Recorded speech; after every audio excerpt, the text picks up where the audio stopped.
سلامتی ہو آپ پر جہاں بھی آپ ہوں۔ BBC لندن کے حوالے سے یہ تجزیاتی خبر سنیے۔ شنگھائی تعاون تنظیم کے رکن ممالک کے وزرائے خارجہ جولائی کے دوسرے عشرے میں تاجکستان کے دارالحکومت میں مل رہے ہیں اور ان سب ملکوں کی توجہ افغانستان میں طالبان کی پیش قدمی پر مرکوز ہے۔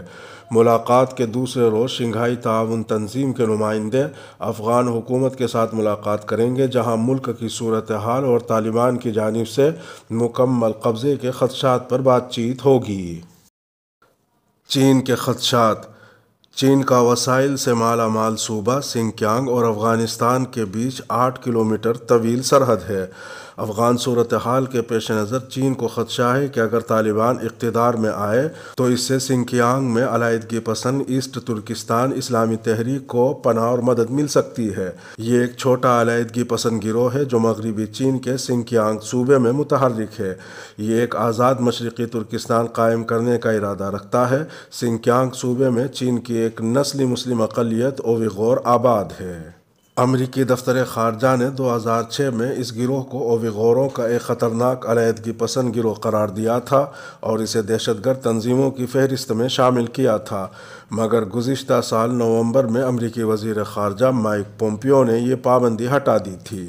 چین افغانستان کو بھی اپنے بیلٹ اینڈ روڈ منصوبے میں شامل کرنا چاہتا ہے اور افغانستان میں بڑے پیمانے پر سرمایہ کاری کے امکانات پر نظر رکھے ہوئے ہے۔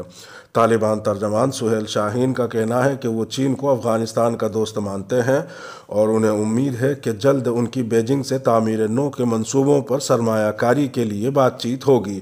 طالبان نے یقین دلایا ہے کہ وہ آئندہ سنکیانگ سے علیحدگی پسند اویغور جنگجوؤں کو افغانستان میں داخل نہیں ہونے دیں گے۔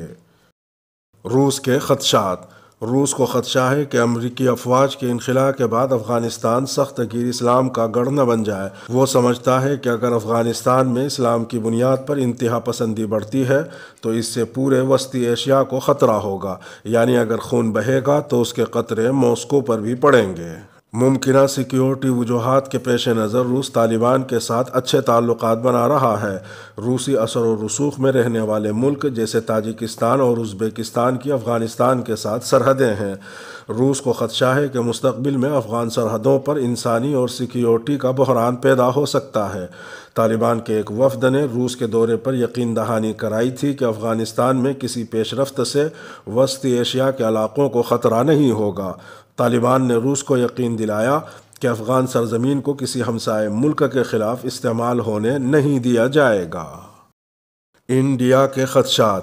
ایک اندازے کے مطابق انڈیا نے افغانستان میں انفراسٹرکچر اور اداروں کی تعمیر نو کے لیے $3 ارب سے زیادہ رقم خرچ کی ہے۔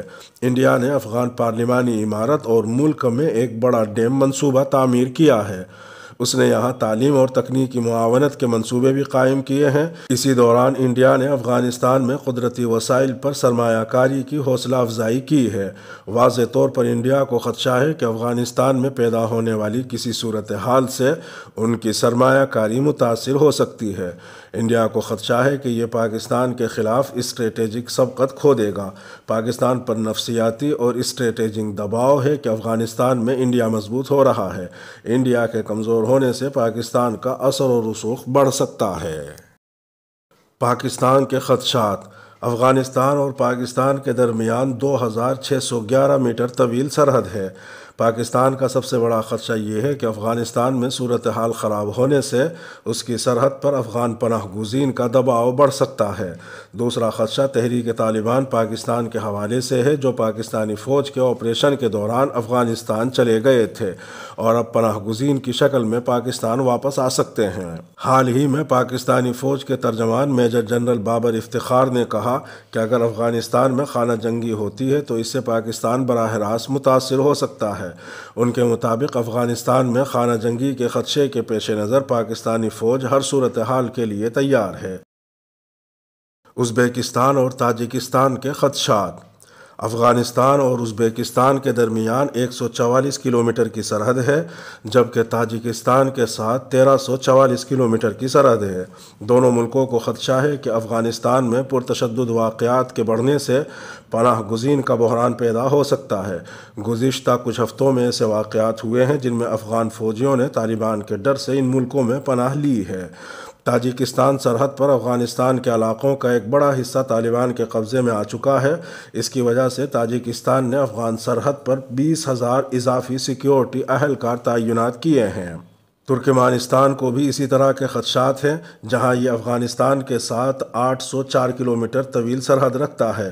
اسے خدشہ ہے کہ آئندہ دنوں میں اس کی سرحد پر انسانی اور سیکیورٹی کا بحران پیدا ہو سکتا ہے، تاہم ترکمانستان SCO کا رکن نہیں ہے۔ قزاقستان اور کرغزستان کے خدشات۔ چین اور روس کی طرح قزاقستان اور کرغزستان کو بھی افغانستان میں سخت گیر اسلام کے پھیلنے کا خدشہ ہے۔ ان کی سرحدیں افغانستان سے نہیں ملتی، مگر انہوں نے اپنے ملکوں میں ایسے حملے دیکھے ہیں جن کا تعلق افغانستان سے قائم کیا جا سکتا ہے۔ کرغزستان بھی انتہا پسند تحریکوں سے متاثر ہوا ہے، جس میں ازبکستان اسلامی تحریک جیسے سخت گیر گروہ شامل رہے ہیں۔ قزاقستان نے افغانستان میں تعمیر نو کے لیے معاونت کی ہے اور یہ مالی اعتبار سے بھی افغان شہریوں کی مدد کر رہا ہے۔ Kazakhstan northern distribution network کا حصہ ہے، جو امریکہ، روس، وسطی ایشیائی اور دیگر ملکوں میں بننے والی اشیاء کو ٹرین اور ٹرکوں کے ذریعے افغانستان بھیجتا ہے۔ افغانستان میں امن قائم کرنے سے وسطی ایشیا کے ملک تیل، گیس یا کوئلے جیسے قدرتی وسائل انڈیا اور پاکستان سمیت دیگر جنوبی ایشیا کے ملکوں میں بھیج سکیں گے۔ اس لیے ان ممالک کی نظریں بھی افغان صورتحال پر جمی ہوئی ہیں۔